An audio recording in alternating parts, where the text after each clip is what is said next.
오늘은 라오디게아 교회 두 번째 시간입니다. 오늘 본문의 제목은 내 입에서 너를 토하여 버리리랍니다. 내가 이같이 미지근하여 차지도 덥지도 아니하니 내가 내 입에서 너를 토하여 버리리라. 근데 더 중요한 약속을 주셨죠. 자, 이런 말을 할 정도면요, 여러분 아셔야 돼요. 하나님이 그를 사랑하고 있다는 거죠. 그에게 가능성이 있다는 거죠. 가능성이 있고 특별히 사랑하시기 때문에 이기는 자에게 이렇게 하면서 내 보좌에 앉게 해주겠다. 얼마나 놀라운 약속입니까? 네가 지금은 미지근해. 너는 스스로 부자라 부유하여 내게 부족한 것이 없다 하지만 영적으로 너의 헐벗음을 보라. 이것은 다른 게 아니죠. 하나님 말씀은 다 알고 있는데 행위가 없기 때문에 하나님 보시기에는 헐벗은 자입니다. 헐벗은 자예요. 그래서 믿음의 행위를 가지라. 그리하면 내 보좌에 앉게 해주겠다. 제가 며칠 전에 브레드 TV에 나온 그 성현경 목사님의 간증을 짧게 들었습니다. 그분이 5년 전에 뇌출혈로 쓰러지셨고 기적적으로 살아나서 6일 만에 병원에서 퇴원했다는데 이것은 기적이죠. 완전히 다 터졌는데 6일 만에 퇴원하셨대요. 근데 그분이 쓰러지셨을 때 예수님이 찾아와서 한 첫 말이 야 샀구나 이러셨대요. 야 샀구나. 샀군이라 부르신 예수님이 오셔서 샀군이라 부르셨어요. 그리고 기적을 베풀어서 살려주셨고 그분에게 히브리서를 읽으라 이렇게 말씀하셨답니다. 히브리서를 읽어라. 저번에 우리가 히브리서를 좀 살펴봤잖아요. 구약에서부터 신약까지 염소와 황소의 피 그리고 실제적으로 예수님이 오셔서 그분의 피로 새로운 언약을 주시고 히브리서 11장의 믿음의 사람들을 좀 살펴봤는데 어쨌든 간에 주님이 쓰러져 나에게 오셔서 첫 번째 한 말이 야 샀구나였습니다. 야 샀구나. 근데 성현경 목사님은 늘 회개를 강력히 외치는 분이셨어요. 그분의 간증을 들으면 장애인 한 명을 데리고 개척을 했고 교회가 너무 빨리 부흥해서 지교회가 세 군데 있었고요. 성도가 600명 정도가 되니 목회가 너무 재미있었답니다. 근데 주님 보시기에 그는 우상을 섬기고 있었다는 거예요. 목회가 우상이었고 사역이 우상이었습니다. 예수님을 사랑하고 예수님이 전부가 되어야 되는데 예수님이 아닌 다른 것을 사랑하는 것이 우상입니다. 여러분 나의 우상은 무엇인가요? 한번 생각해 보셔야 돼요. 샀구나라는 이 한마디에 제가 이 유튜브를 틀어놓고서 잠깐 일하고 있었는데 샀구나라는 이 한마디에 제 마음이 무엇으로 맞은 것 같이 아팠고 나도 샀군인가? 갑자기 그 생각이 들었어요. 예수님 당시에 맹인이 눈을 떴을 때 바리새인들이 너희가 보지 못하였다면 죄가 없으려니와 너희가 본다가 아니 죄가 그대로 있느니라 말씀하신 것처럼 나도 맹인인가? 나도 삭군인가? 그래서 그 말 한마디에 제 마음이 아팠고 제 자신을 그날 좀 뒤돌아봤습니다. 제가 예수님을 위해서 마지막 때를 전하고 있지만 오히려 예수님이 아닌 것들이 제 마음에 들어왔기 때문에 그렇습니다. 그래서 저와 여러분은 이제 영적으로 깨어나셔야 돼요. 주님을 사랑하지 않는 거짓된 예배에서 벗어나고 지식에 대한 열망보다 살아있는 성령의 임재와 기름 부음이 있는 예배를 드리셔야 됩니다. 주께서 선한 것이 무엇인가?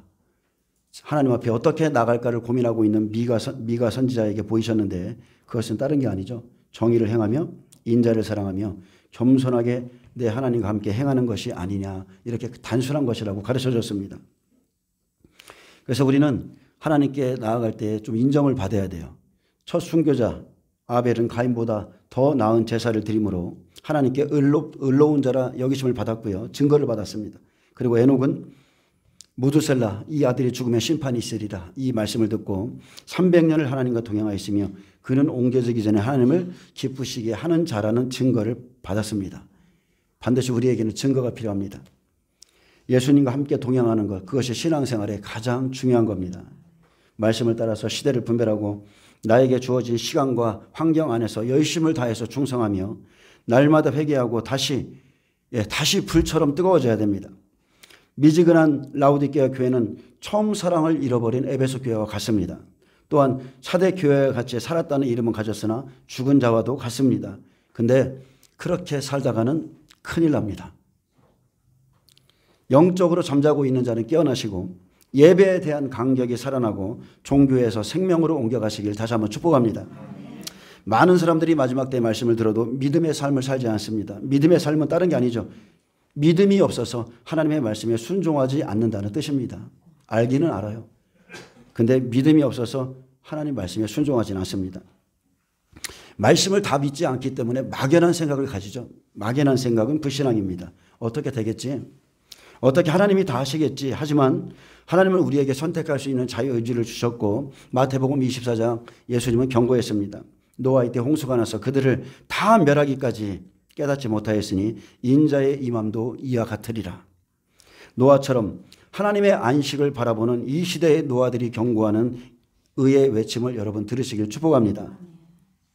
마지막 시대는 계시록 13장 16절에 그 오른손이나 이마에 표를 받게 하고 누구든지 이 표를 가진 자 외에는 매매를 못하게 하니 이 표는 곧 짐승의 이름이라.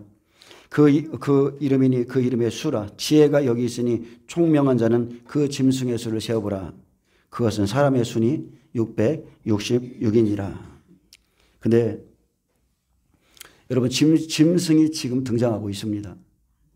저는 트럼프를 그 짐승이라고 생각하고 있는데 그가 대통령으로 취임할 때도 그의 아들이었나요? 사위였나요? 예, 아들은 그가 누구를 위해서 일하는지를 보여줬고 그리고 아내로부터 책망을 받았죠. 공식적인 석상에서 예, 그런 표현을 했기 때문에. 그리고 그의 사위죠? 예, 사위는 어떻습니까? 트위터에 뭐를 올렸어요? 거울 안에 비친 트럼프의 모습을 보여줬죠. 예, 그것은 다른 게 아닙니다. 유다의 염소입니다. 염소. 거울 안에 있는 트럼프의 모습은 염소라는 거예요. 많은 그리스도인들을 지옥으로 끌고 갈 수 있는 미혹할 자라는 거죠. 그리고 이번에 보니까 백악관을 온통 금색으로 다 도배해 놓고 역대 대통령의 사진을 다 걸어 놓고 자, 그는 우리나라 뉴스에서도 좀 보도했던데 스스로를 왕이라 칭하고 있죠. 자기는 왕이래요. 근데 그가 만든 $1,000짜리 지폐 보셨습니까? 이번에 트럼프가 만든 $1,000짜리 금으로 살짝 입힌 그 지폐 아래는 666이라고 확실히 써 있습니다. 예, 그 넘버가 666이에요. 앞으로 곧 짐승의 시대가 펼쳐질 것입니다. 예, 우리는 성경에 기록된 모든 조짐을 다 보고 있습니다. 모든 사람이 환영하는 그가 전거리수가 될 것입니다. 모든 그리스도인들조차도 환영하는 그 사람. 예, 그가 적고 있습니다. 우리는 이 성경의 마지막 때 예언이 다 이루어지는 것을 보고 있는데 예수님이 이 시대의 아들들에게 말씀했습니다. 이 세대의 아들들처럼 지혜를 가지라. 그래서 누가복음 16장 8절에 이 세대의 아들들이 자기 시대에 있어서는 빛의 아들들보다 더 지혜로움이라. 내가 너희에게 말하노니 불의한 재물로 친구를 사귀라. 그리하면 그 재물이 없어질 때에 그들이 너희를 영주할 젖으로 영접하리라. 그래서 저와 여러분은요, 이 세대의 아들처럼 지혜를 가져야 됩니다. 주의 책망을 받고 마지막 때를 바라본 불의한 청지기, 자기의 실상을 깨달은 이 불의한 청지기는 주인의 재물로 영구할 처소를 만들기 시작했습니다. 그때를 살 수 있는 믿음의 행위가 나왔다는 거죠. 그래서 주인에게 빚진 것들을 탕감하는 지혜, 사람들을 불러다가 빚진 것을 탕감해 주는 거예요. 이렇게 우리는 마지막 시대에 예수님께 인정을 받아야 됩니다. 마지막 때 천국을 사모하며 준비하는 자는 주인에게 빚진 자들의 빚을 탕감해 줘야 됩니다. 또 여러분들에게 빚진 자들의 빚을 탕감해 주는 것은 아주 지혜로운 일입니다. 우리는 지금 주님 만날 준비를 해야 되는데 이것은 다른 게 아니죠. 영적인 준비입니다. 우리가 영적으로 하나님이 인정하시는 부분이 없이 그냥 마지막 때를 준비하고 있다면 우리는 잘못 준비하는 거예요. 그리고 주님은 라오디게아 교회에 분명히 말했습니다. 내가 내 행위를 아노니 내가 차지도 아니하고 뜨겁지도 아니하도다. 내가 차든지 뜨겁든지 하기를 원하노라. 그렇지 않으면 내 입에서 너를 토하여 버리리라. 사랑이 하나님이 아니죠. 네가 이렇게 미지근한 상태로 오래 있으면 내가 너를 토하여 버리리라. 미지근한 것처럼 토해내고 싶은 것이 없습니다. 여러분, 여름에 그 뜨거운 날에 미지근한 물 갖다 주면 그거 먹겠어요? 미지근한 상태에 머물면 주님이 토해낼 겁니다. 그래서 우리가 생수를 마시든지 아니면 뜨거운 심판의 말씀을 받고 우리의 모든 행위가 바뀌어야 됩니다. 계시록 3장 16절에 내가 이같이 미지근하여 뜨겁지도 아니하고 차지도 아니하니 내 입에서 너를 토하여 버리리라. 예수님의 모든 말씀에는 원칙이 있습니다. 예수님은 우리에게 하나의 약속, 한 길, 그리고 우리가 그 길로 가기를 원하십니다. 근데 신앙 안에서 많은 사람들이 이 좁은 길을 넓은 길로 넓혀놨어요. 그래서 신앙 안에 딱 들어가 보면 좁은 길로 가는 자와 넓은 길로 가는 사람들로 나눠집니다. 한 사람은 말씀을 듣고 아버지의 뜻대로 행하고, 반면에 어떤 사람은 말씀을 듣고도 행치 않는 사람들이 있습니다. 그래서 마태복음 7장의 결론은 나더러 주의 주의 하는 자마다 다 천국에 들어갈 것이 아니요 다만 하늘에 계신 내 아버지의 뜻대로 행하는 자라야 들어가리라. 예수님은 이 말씀을 하기 전에 이미 아버지의 뜻이 무엇인지를 말씀해 주었습니다. 그날에 많은 사람이 나더러 이르되 주여 주여 우리가 주의 이름으로 선지자 노릇하며 주의 이름으로 귀신을 쫓아내며 주의 이름으로 많은 권능을 행하지 아니하였나이까 하리니 그때에 내가 그들에게 밝히 말하되 내가 너희를 도무지 알지 못하니 불법을 행하는 자들아 내게서 떠나가라 하리라. 그러므로 이렇게 접속사가 붙었는데, 그러므로 누구든지 나의 이 말을 듣고 행하는 자는, 즉 말씀대로 행하는 자는 그 집을 반석 위에 지은 지혜로운 사람과 들으니 비가 내리고 창수가 나고 바람이 불어 그 집에 부딪히되 무너지지 아니하나니 이는 주추를 반석 위에 놓은 까닭이요. 아멘. 여러분의 신앙이 이와 같기를 축복합니다. 말씀의 터 위에 놓인 신앙. 근데 나의 이 말을 듣고 행하지 아니하는 자는 그 집을 모래 위에 세운 어리석은 사람 같으리니 비가 내리고 창수가 나고 바람이 불어 그 집에 부딪히되 무너져 그 무너짐이 심하니라. 자, 예수님은 말씀을 씨로 비유하였습니다. 사람들이 알아들을 수 있도록 쉽게 표현하셨는데, 씨가 뿌려지면 씨가 자라서 어떻게 열매 맺는지를 말씀해 주셨어요. 우리 안에 천국의 씨가 뿌려지면 자고 깨는 중에 나도 모르게 자라있죠. 자라있습니다. 씨가 그렇습니다. 봄에 씨를 뿌리면 땅속에서 자라서 이렇게 이파리가 올라오는 것을 볼 수 있습니다. 근데 씨를 뿌리는 자가 같은 씨를 4가지 땅에 뿌렸습니다. 근데 중요한 것은 밭의 상태에 따라서 열매를 맺음이 다른 거죠. 각 사람이 자기 심령의 땅을 잘 경작해야 되는데, 옥토가 돼야 되는데, 자기 심령을 갈아엎지 않으면 버림받을 수 있는 땅이 된다는 거예요.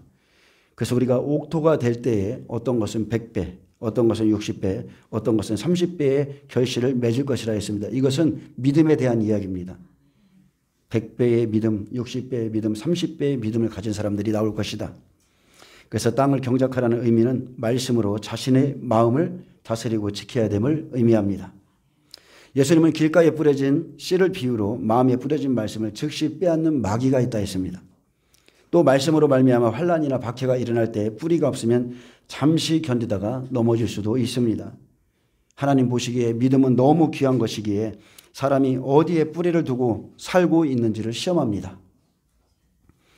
하나님께서 마귀에게 욥을 맡겼을 때, 자, 먼저 하나님의 보좌에 와서 사탄이 욥을 참소했죠. 심판의 때가 됐기 때문에 하나님께서 그래 욥을 그러면은 너에게 한번 맡겨보겠다. 그러나 그의 생명을 해하지 말라 했습니다. 이렇게 하나님께서 마귀에게 욥을 맡기셨을 때 욥의 수많은 재물이 그의 삶의 뿌리가 아니었음이 드러났고, 그의 많은 자녀들도 그의 뿌리가 아니었으며, 욥의 건강조차 그의 삶의 뿌리가 아니었습니다. 하물며 그의 아내가 하나님을 저주하고 욕하고 죽으라 했을 때도 아내조차 그의 삶의 뿌리가 아니었습니다. 마귀가 참소하고 싶은 욥의 뿌리를 하나하나 다 잘라내어도 욥의 뿌리는 하나님을 향한 견고한 그의 사랑이었고 믿음이었습니다. 아멘. 빼앗기지 않는 믿음. 하나님을 향한 충성된 믿음이 욥의 뿌리였습니다. 하나님은 나의 뿌리가 무엇인지를 우리 삶을 통해서 테스트합니다. 나의 소유를 치고 나의 건강을 치고 나의 자녀를 치고 나의 소와 양을 치면서 그 사람의 뿌리가 어디에 있는지, 그것이 환난 직전에 지금 우리에게 이루어지고 있습니다. 하나님께서는 결국 욥을 인정하셨고 욥의 인내를 배우라 말씀했습니다. 그래서 우리는 신앙 안에서, 말씀 안에서 인내하는 것을 배우셔야 돼요. 마귀의 시험을 통과하는 것은 원망하지 않고 겸손히 인내하는 것입니다. 또 가시떨기 같은 밭은 말씀을 듣고도 세상의 염려와 재물의 유혹에 말씀이 막혀서 결실하지 못했습니다. 그래서 우리는 지금 자기 밭의 상태, 나의 심령을 여러분 잘 파악하셔야 돼요. 자기 마음이 어떠한지를 잘 깨달아야 됩니다. 다윗도 사탄의 충동을 받았었죠. 사탄의 충동을 받자마자 하나님이 원치 않는 인구조사를 했고 옆에서 요압 장군이 왜 이런 일을 하냐게도 그가 충동을 받았을 때는요 8개월이 넘는 시간 동안 그 음성이 들리지 않았어요. 그리고 그 오랜 시간이 지나서야 잘못된 일을 자기가 하고 있음을 깨닫고 하나님께 징계를 받았습니다. 자, 우리가 농사를 지어보면 금방 알게 됩니다. 땅을 잘 경작해 놓아도 땅에는 어디서 온지 모르는 다양한 씨앗들이 숨겨져 있습니다. 며칠만 지나도 내가 뿌리지 않는 그 씨앗들이 계속 올라와서 잡초가 되어서 그것을 뽑아내는데 많은 시간을 보내게 됩니다. 그래서 땅을 경작하는 데 가장 시간을 보내는 것이 잡초를 제거하는 일이죠. 우리 심령도 이와 같습니다.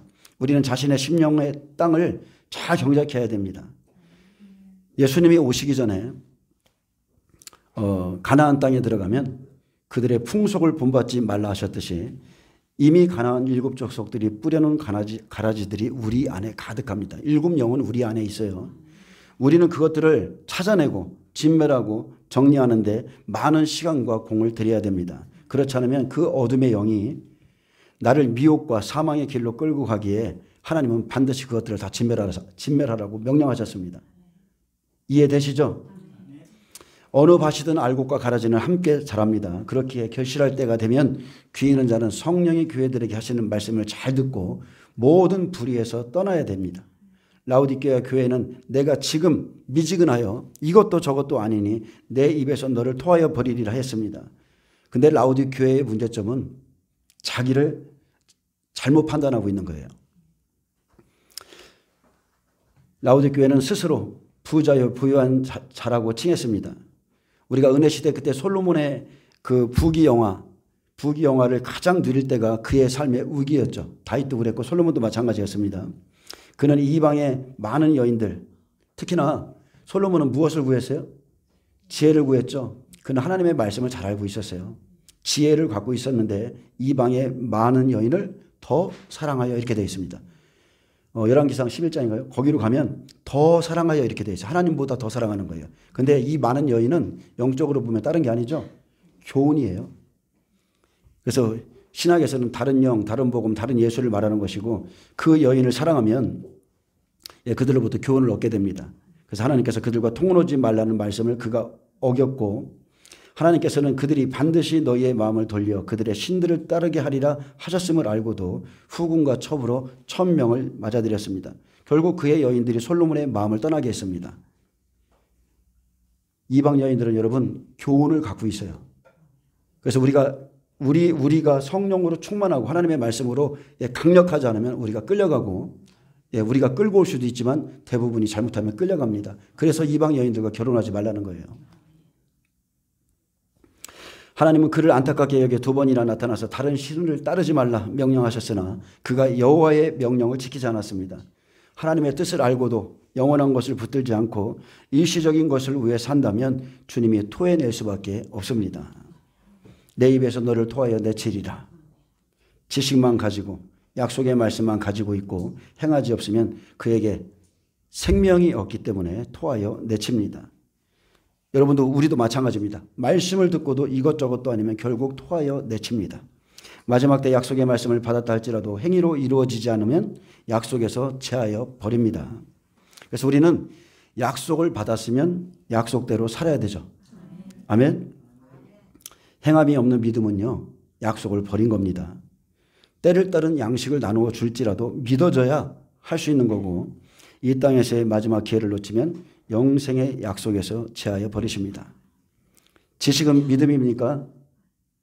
지식은 믿음이에요? 아니에요. 지식은 믿음이 아니에요. 지식으로 아는 것은 믿음이 아니고 말씀을 지키는 것이 행하는 것이 믿음인 겁니다. 아멘. 예레미야 시대에 하나님께서 이스라엘 백성들에게 얼굴을 나타내실 때 복을 내리기 위함이 아니라고 그랬고 심판을 내리기 위해서 그에게 얼굴을 비춘다고 그랬습니다. 왜 그러냐면 그들이 하나님의 말씀을 떠났기 때문에 하나님의 말씀을 떠난 백성에게는 복이 아니라 심판을 내리기 위해서 그의 얼굴을 비춰주신다고 그랬어요. 자, 우리가 예를 든다면 사도행전 16장 31절에 이르되 주 예수를 믿으라. 그리하면 너와 내 집이 구원을 받으리라. 아멘. 약속이죠. 주 예수를 믿으면 구원을 받는다는 것은 약속입니다. 약속이기 때문에 주 예수를 마음으로 믿고 입으로 시인한 후에 주님이 하신 모든 약속 안에서 구원을 이루어 가야 됩니다. 이해되시나요? 이 말씀 한 구절 붙잡고 그것이 하나님의 약속의 전부인 양 말하는 것이 아니라 모든 약속 안에서 구원을 이루어가는 거예요. 주 예수를 믿으라. 주 예수를 믿으라. 주 예수를 믿는 것은 이 단 한 구절을 믿는 게 아니라 그분이 하신 모든 말씀을 믿는 자만이 구원을 받습니다. 그리고 믿어야 결과가 나옵니다. 누가복음 24장에 예수님은 제자들에게 성령을 보낼 것을 약속했습니다. 볼지어다 내가 내 아버지께서 약속하신 것을 너희에게 보내리니 너희는 위로부터 능력으로 입혀질 때까지 이 성에 머물러 하시니라.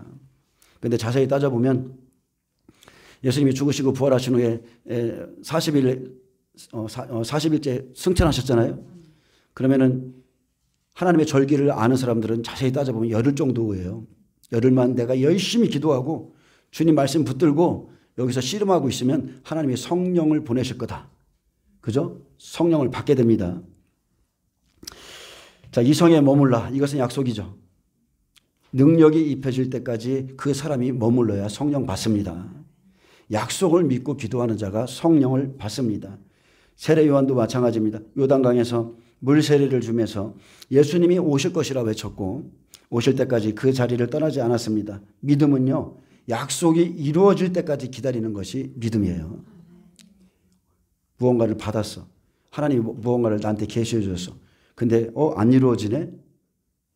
이렇게 믿지 않는다면 그 약속은 이루어지지 않습니다. 이루어질 때까지 기다리셔야 돼요. 아멘. 마태복음 3장 11절에 나는 너희로 회개하게 하기 위하여 물로 세례를 베풀거니와 내 뒤에 오시는 이는 나보다 능력이 많으시는 나는 그의 신발끈을 들기도 감당치 못하겠노라. 그는 성령과 불로 너희에게 세례를 베푸실 것이요. 그래서 예수님의 십자가의 죽으심과 부활로 인해서 하나님이 주시고자 했던 것은 성령과 불세례입니다. 하지만 예수님의 승천을 목격한 500명의 제자들 중에 이 약속의 말씀을 붙잡은 120명만이 성령을 받았어요. 여러분, 성령을 받는 것이 이게 단순한 일인가요?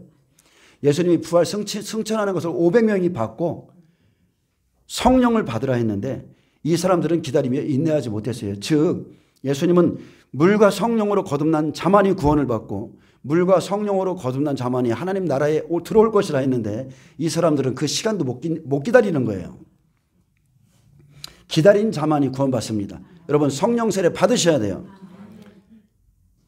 사도행전 2장 1절에 14절에 보면 오순절 날이 이미 이름에 그들이 다 같이 한 곳에 모였더니 호련히 하늘로부터 급하고 강한 바람 같은 소리가 있어 그들이 앉은 온 집에 가득하여 마치 불의 혀처럼 갈라지는 것들이 그들에게 보여 각 사람 위에 하나씩 임하여 있더니 그들이 다 성령의 충만함을 받고 성령의 말하게 하심을 따라 다른 언어들로 말하기를 시작하니라.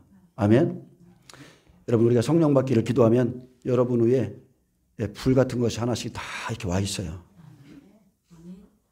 계속 주님께 간구하고 기도하면 성령의 충만함 받습니다. 그리고 성령의 말하게 하심을 따라 기도하기를 시작합니다. 그래서 제가 말씀드리고 싶은 것은요, 끝까지 믿고 기다리면 약속의 결과가 나온다는 것. 그래서 먼저 믿고 그 약속을 이루기 위한 몸부림이 반드시 있어야 됩니다. 행함이 없이는 결코 열매 없습니다. 내가 무언가를 심었기 때문에 열매가 나오는 거예요.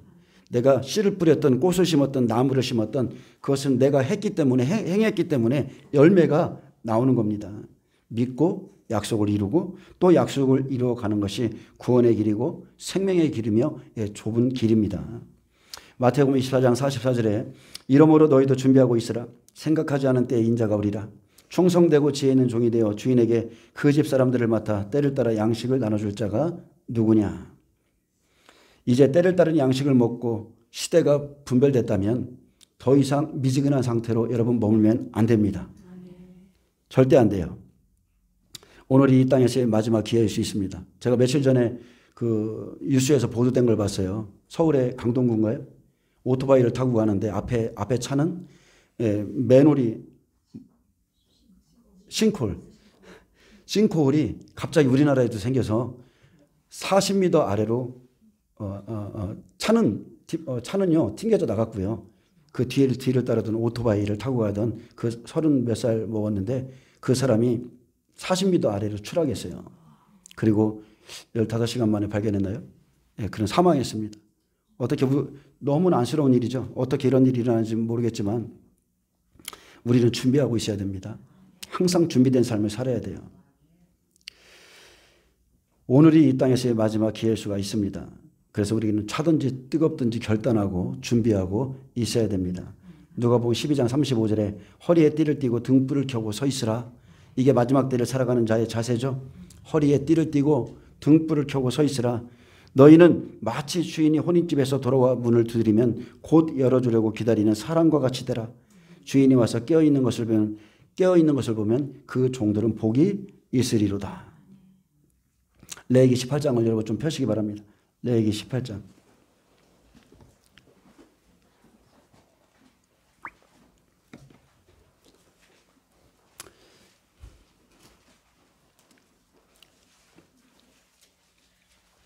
레위기 18장은요. 다른 게 아니에요. 가나안 땅에 들어가면 가나안의 그 가증한 풍속을 따르지 말라. 그 부분에 대해서 좀 말씀드리겠습니다. 레위기 18장 23절에서 28절은 짐승과 교합하는 자들은 토하여 내치겠다 이렇게 명령했습니다. 이스라엘 백성들이 가나안 땅을 약속으로 받았어도 순종하지 않는 자들은 가나안 땅에 들어가지 못하고 버려졌습니다. 주님이 토하여 내친 겁니다. 이방인도 마찬가지죠. 물과 성령으로 거듭난 후 천국을 약속으로 받았지만 말씀대로 행하지 않으면 라우디게아 교회처럼 토하여 버려질 수 있다고 경고하셨습니다. 출애굽 세대 중에 여호수아와 갈렙을 제하고 광야에서 다 죽었습니다. 애굽에서 나온 세대 중에 율법의 사람 모세는 가나안 땅을 구경만 했고 이스라엘 백성들은 멸망했으며 광야에서 난 자녀들만 즉 거듭난 속사람들이 가나안 땅에 천국에 들어감을 보여주었습니다. 그만큼 천국에 들어가는 것은 좁은 문이고 좁은 길이라는 거죠. 레위기 18장에 보면 가증한 풍속을 따르지 말라. 내가 너희를 인도할 땅 가나안의 규례와 풍속을 행하지 말고 내 법도와 내 규례를 지켜 그대로 행하라. 근데 이 말씀을 어기고 가나안 땅에 들어가서 자 그들과 교합하면 그때부터 문제가 생기는 거죠. 레위기 18장 23절 보겠습니다. 너는 짐승과 교합하여 자기를 더럽히지 말며 여자는 즉 여자가 된 자는 짐승 앞에 서서 그것과 교접하지 말라. 이는 문란한 일이니라. 자, 이 말은 영적인 의미를 담고 있습니다. 성도가 이방인이죠. 가나안 땅 풍속과 규례를 가진 자, 즉 말씀 없는 자와 한 몸을 이루면 문란한 일이라는 겁니다.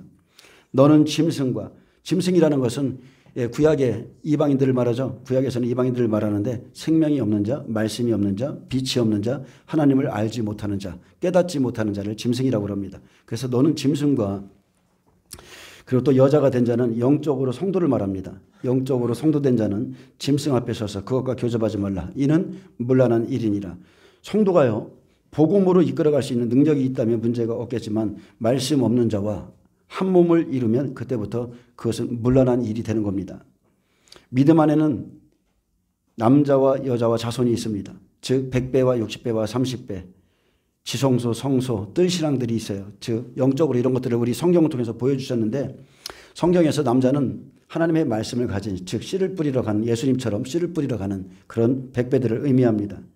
생명의 씨를 가지고 밭에 뿌리러 가는 자며 밭을 만나면 뿌리는 거죠. 쉽게 말하면 60배, 30배 성도들, 여자들을 만나면 말씀을 뿌려주는 거예요. 예수님이 씨 뿌리는 비유에 말씀하신 것처럼. 그래서 계시록 12장 5절부터 6절에 보면 계시록 12장은요. 남자, 여자, 자손에 대해서 잘 설명이 되어 있습니다.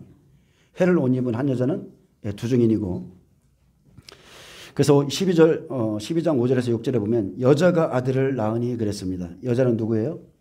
여자는 이방인 두 증인이죠. 여자가 이방인 두 증인이 아들을 낳으니 자 아들이 누굽니까? 이스라엘 14만 4천이죠.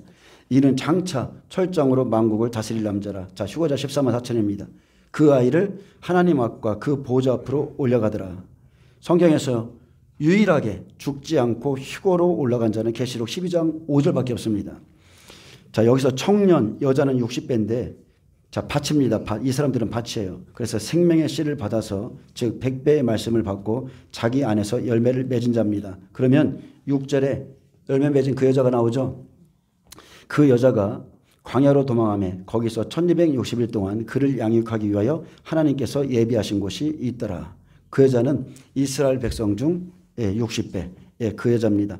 이 여자는요 살아서 천년왕국에 들어가는 여자예요. 14만 4천이 낳은 아들이고 여자는 남자에게서 생명의 씨를 받아 생명을 낳습니다.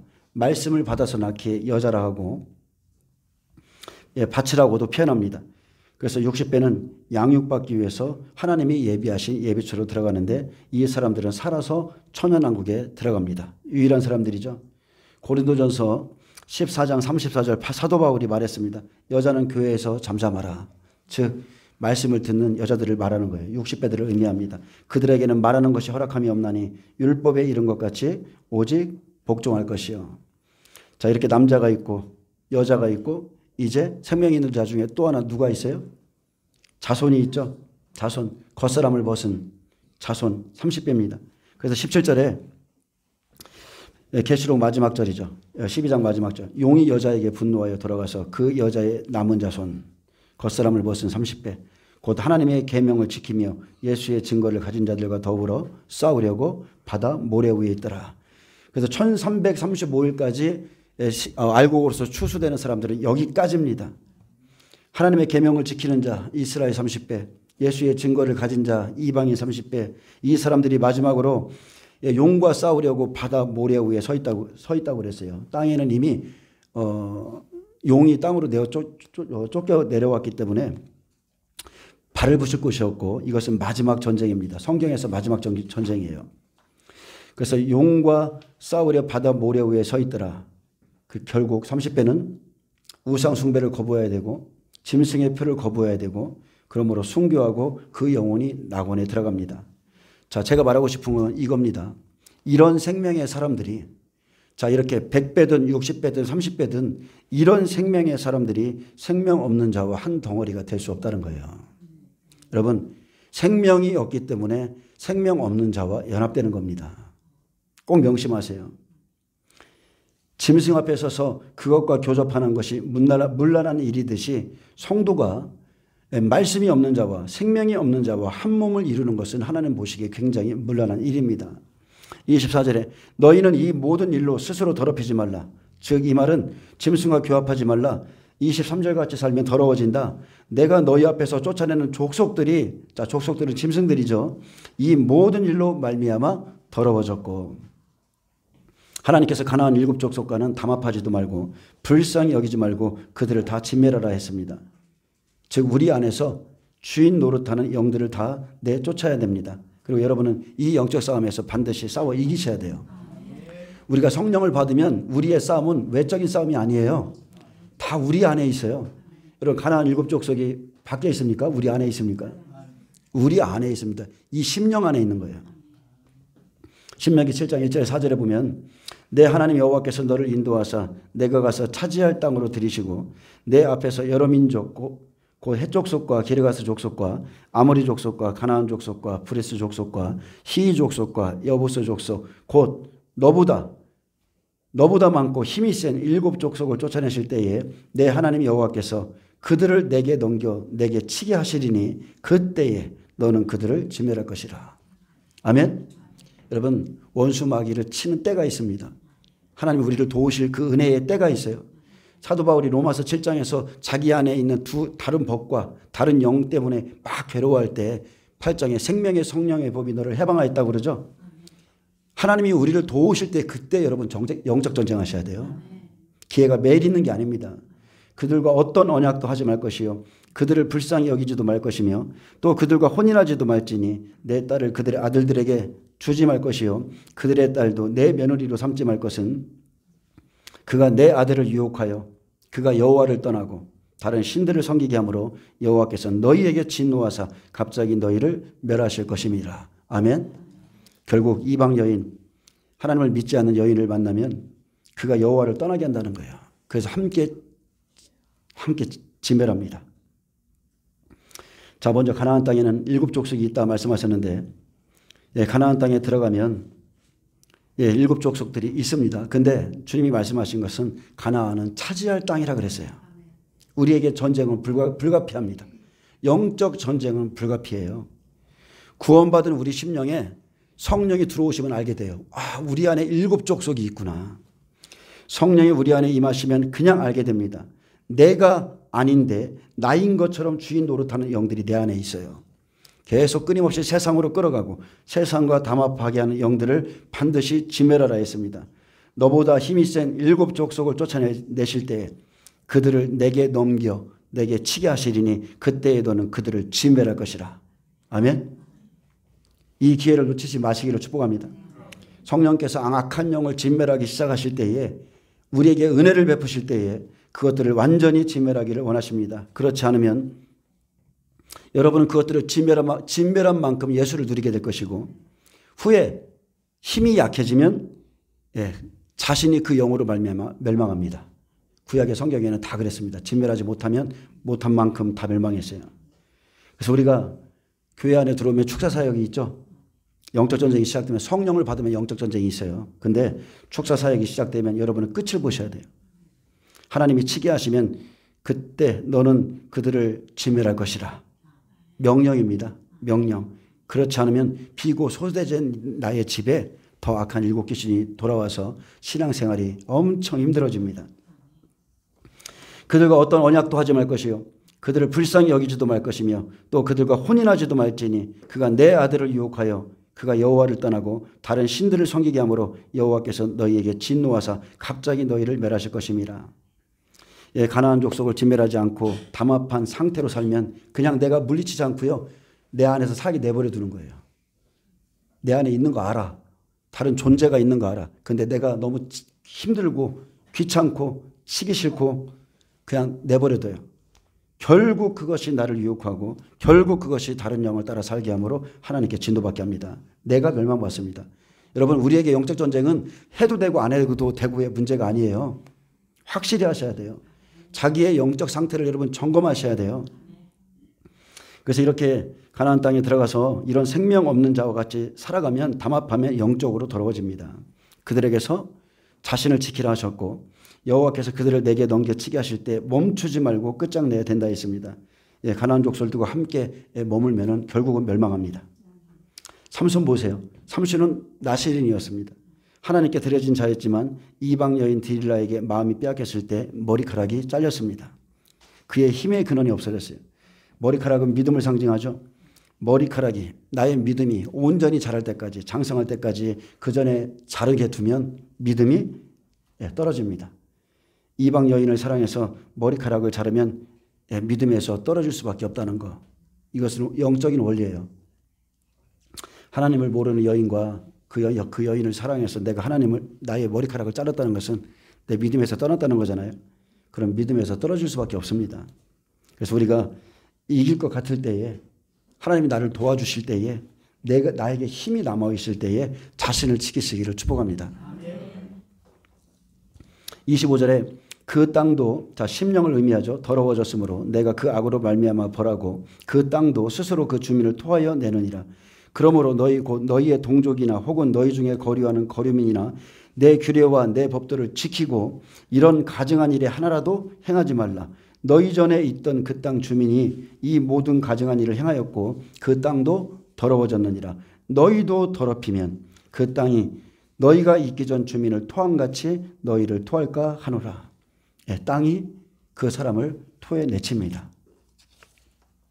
말씀을 알고도 여호와의 뜻을 알고도 말씀대로 행하지 않고 자신의 심령을 그 땅을 더럽힌 자는 가나안 족속을 전멸하셨듯이 그들도 토해내신다. 이게 지금 라오디게아 교회에 주시는 말씀이에요. 하나님의 뜻을 알고도 미지근해서 생명을 이루지 못하는 자들은 라오디게아 교회같이 토해버린다는 뜻입니다. 너희도 가나안 땅의 주민처럼 더러워지고 가증한 일을 행한다면 내 입에서 너를 토하여 버리리라. 그 땅도 스스로 그 주민을 토하여 내느니라 하셨고 너희도 더럽히면 그 땅이 너희가 있기 전 주민을 토함같이 너희를 토할까 하노라. 근데 이 말의 의미는요. 우리가 이 마지막 시대에 이방인과 짝하는 일이나 적그리스도를 따르는 것이나 종교 연합하는 것은 바로 이러한 짐승과 교접하는 것과 같다는 뜻이에요. 아멘. 먹은 음식을 토하는 것처럼 말씀을 받았다 해도 자 60배는 의의 말씀을 받죠. 생명을 이루지 못한 자들, 미지근한 사람들, 마지막 때 말씀 다 들었어요. 미지근해. 생명을 이루지 못했어. 그러면 라우디게 교회 같이 토에 내버리신다는 뜻입니다. 내쳐버린대요. 그래서 우리가 말씀을 받고 생명을 이루지 못했어도 우리는 노력해야 돼요. 계속적으로 변화될 것을 바라보면서 끝까지 하나님 말씀을 붙들고 가야 되는 겁니다. 말씀을 준비하는 거 여러분 오래 걸리죠? 여러분 말씀을 읽고 그 뜻을 깨닫고 하나님의 뜻이 무엇인지 발견하고 이거 오래 걸리죠. 근데 변하지 않으면 내 삶의 변화가 없으면 하나님은 나를 어떻게 거꾸로 틀릴까를 준비하고 계신다는 거. 그것이 은혜입니다. 그것이 은혜. 나를 버리지 아니하시고 하나님이 마지막으로 나를 어떻게 거꾸로 틀릴까? 어떻게 의로운 길로 돌아오게 할까? 열왕기상 11장에 보면 솔로몬의 마음이 여호와를 떠났습니다. 근데 여호와께서 두 번이나 그에게 나타나셔서 다른 신을 따르지 말라 경고했어요. 두 번이나. 근데 그 말씀을 듣지 않자 이제 솔로몬의 일평생에 그를 괴롭게 할 대적자들을 준비시킵니다. 에돔 사람 하닷, 엘레아다의 아들 르손을 일으키고 그래서 솔로몬의 대적이 되게 하시고 솔로몬의 신하 느밧의 아들 여로보암을 일으켜서 그에게 10지파를 주고 이는 그들이 나를 버리고 시돈 사람의 여신 아스다롯과 모압의 신 그모스와 암몬 자손의 신 밀곰을 섬기며 경배했기 때문이라 그랬습니다. 솔로몬이 이런 다른 신들을 섬겼어요. 여호와의 그 예루살렘 앞에서. 그래서 그를 괴롭게 할 사람들을 막 일으켰습니다. 그래도 솔로몬에게는 다윗을 생각해서 예루살렘을 위해서 한 지파를 주셨죠. 여러분이 하나님을 잘 섬김으로 인해서 자식들이 복받기를 축복합니다.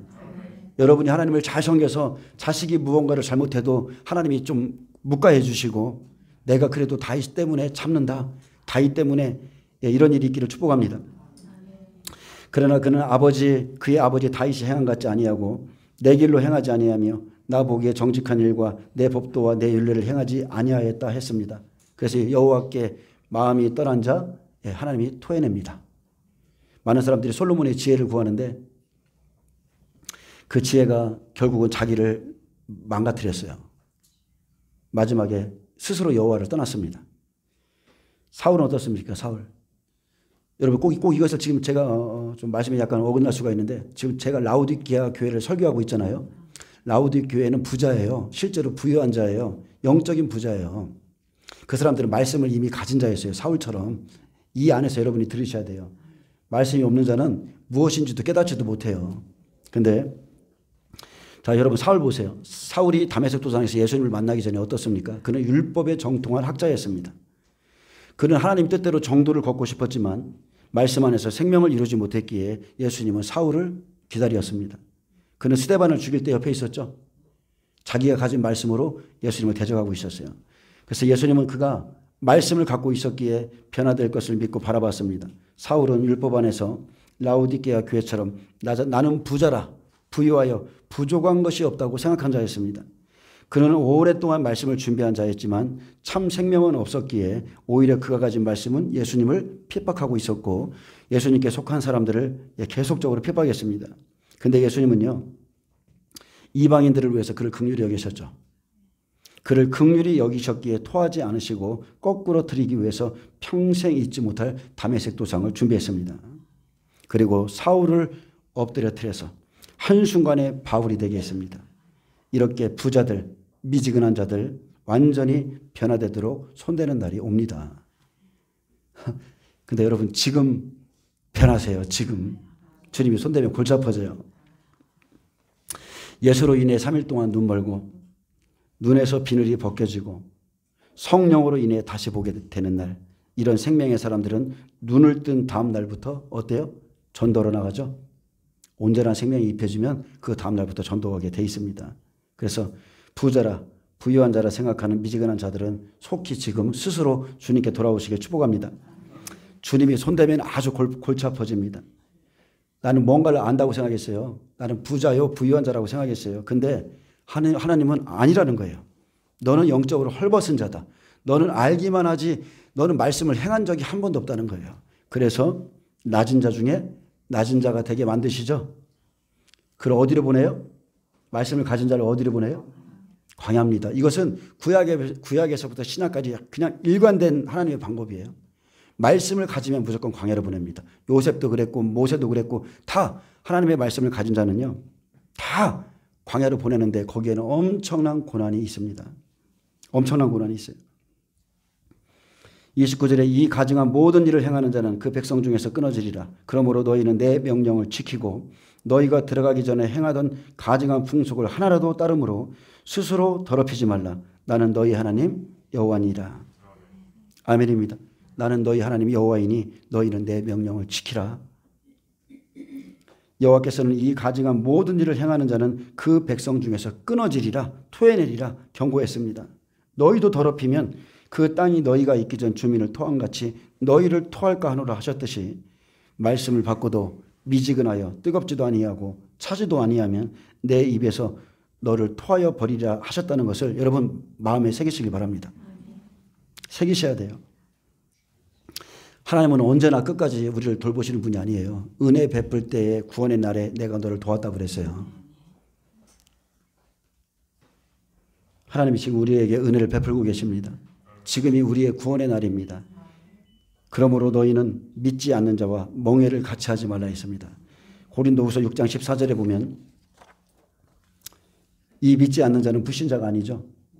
그리스도 안에서 주님을 믿지 않는 자들이 많습니다. 주의 말씀을 안 믿어요. 다른 신과 연합하고자 하는 사람들, 다른 신과 담합하는 사람들, 혼합하지 말아라. 종교 연합하지 말라. 마지막 때 이게 특징인데 너희는 믿지 않는 자와 멍해를 함께하지 말라. 의와 불법이 어찌 함께하며 빛과 어둠이 어찌 사귀며 그리스도와 벨리알이 어찌 조화되며 믿는 자와 믿지 않는 자가 어찌 상관하며 하나님의 성전과 우상이 어찌 일치가 되리요. 우리는 살아계신 하나님의 성전이라. 이와 같이 하나님께서 이르시되 내가 그들 가운데 거하며 두루 행하여 나는 그들의 하나님이 되고 그들은 나의 백성이 되리라. 아멘. 지금 하나님께서 이런 사람들 가운데 두루 행하면서 누가 하나님을 섬기는지 아닌지를 다 보시고요. 나는 그들의 하나님이 되고 그들은 나의 백성이 되리라 했습니다. 자, 빛과 어둠이 어찌 사귀냐고 그러잖아요.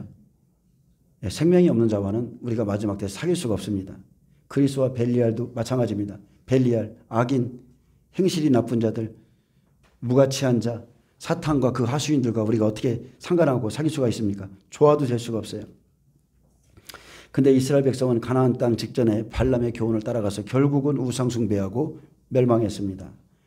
우리가 알 수 있는 것은 우리가 먼저 하나님을 버리면 하나님도 그를 버리신다는 거. 하나님을 버리는 것은 다른 게 아니죠. 하나님이 우리에게 주신 말씀을 버리는 거예요. 우리에게 마지막 때를 깨닫게 하시고 모든 것을 가르쳐 주셨는데 우리가 스스로 그 말씀을 버려버리면 하나님도 그를 버리십니다. 여러분 마지막 때 말씀이 믿어지면 어떻습니까? 세상이 어떻게 보여요?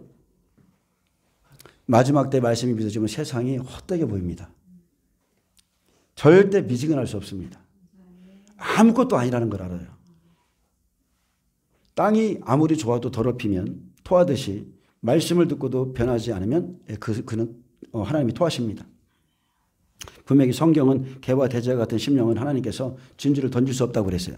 하나님께서 토해냅니다. 생명을 여러분이 준비하고 있다면 살든지 죽든지 하나님 앞에 뜨거우셔야 돼요. 아멘. 완전히 결단하시기를 축복합니다. 정말 결단하세요. 이제 라우디게아 교회가 맞춰지면 4장, 5장, 6장부터 22장까지는 마지막 때에 대한 진리의 지식이에요. 근데 이것은 그렇지 않습니다. 여러분이 지금 스스로 바뀌지 않으면 여러분은 구원 못 받아요. 생명을 준비하는 삶을 살 것인가? 그냥 생존을 위해서 노아의 때와 같이 먹고 입고 마시고 오직 그것을 위해 살 것인지 여러분이 스스로를 여러분 결단하셔야 됩니다. 다시 말씀드리지만 하나님의 성전과 우상은 결코 일치될 수 없습니다. 자신을 점검하고 지금 정비할 때입니다. 땅이 좋아도 의인일지라도 다시 범죄하면 그 의가 기억되지 않는 것처럼 땅이 아무리 좋을지라도 땅을 더럽히면 토하듯이 우리가 지금 마지막 때 말씀을 하나님께서 우리에게 깨닫게 하셨는데 이 말씀을 듣고도 행하지 않으면 토합니다. 16절 말씀에 내가 이같이 미지근하여 뜨겁지도 아니하고 차지도 아니하니 내 입에서 너를 토하여 버리리라. 그래서 계시록의 1장 3절에 뭐라고 되어 있습니까? 읽는 자, 이 말씀에 이 예언의 말씀에 읽는 자, 듣는 자, 그리고 그 가운데 기록한 것을 지키는 자는 복이 있다고 그랬는데 자 환난 전이죠. 여기까지는 환난 전의 메시지고 환난 속에 들어가니까 어때요? 지키는 자만 복이 있는 거예요. 지키는 자만 복이 있습니다. 그래서 이제 오후 시간에는 야고보서를 좀 다룰 건데요. 야고보서는 다른 게 아니죠. 주의 뜻을 알고도 행치 않으면 죄라고 그랬어요. 믿음과 행함은 하나라고 그랬어요. 내가 믿음이 있다고 그러면서 행함이 없다는 것은 내가 주의 말씀을 믿지 않는 거고요. 그리고서 마지막 때 주의 마지막 때임을 히브리서를 통해서 다 보이셨는데도 불구하고 야고보서로 딱 넘어가니까 그래도 오늘이나 내일 어떤 도시에 가서 장사해서 이익을 보리라 생각하는 자들에게 경고하는 말씀이 나오는 겁니다. 아멘. 히브리서에는 복음이 끝나고 그리고 믿음의 그 선진들이 어떠한 믿음을 가지고서 마지막 때를 기다렸으며 그것을 보여주시고 바로 야고보서는 행함이 없는 믿음은 다 죽은 것이다. 하나님 앞에서 헛것이다. 그것을 지금 보여주고 있습니다. 그렇기 때문에 여러분이 주의 뜻을 온전히 깨달았다면 행하심으로 온전함으로 나아가시길 축복합니다. 기도하겠습니다. 주님 감사합니다. 우리는 많은 말씀들을 이 시대에 듣고 있지만 과연 하나님의 말씀이 얼마나 우리에게 생명이 되고 온입해졌는지를 기억하게 하여 주옵소서. 들은 말씀 중에 행한 것이 몇 건인지 몇 번이나 있는지 스스로 생각해서 의의 말씀의 옷을 잘 입게 하여 주옵소서. 감사하며 예수님의 이름으로 기도합니다. 아멘. 하나님께 음악 소리 드립니다.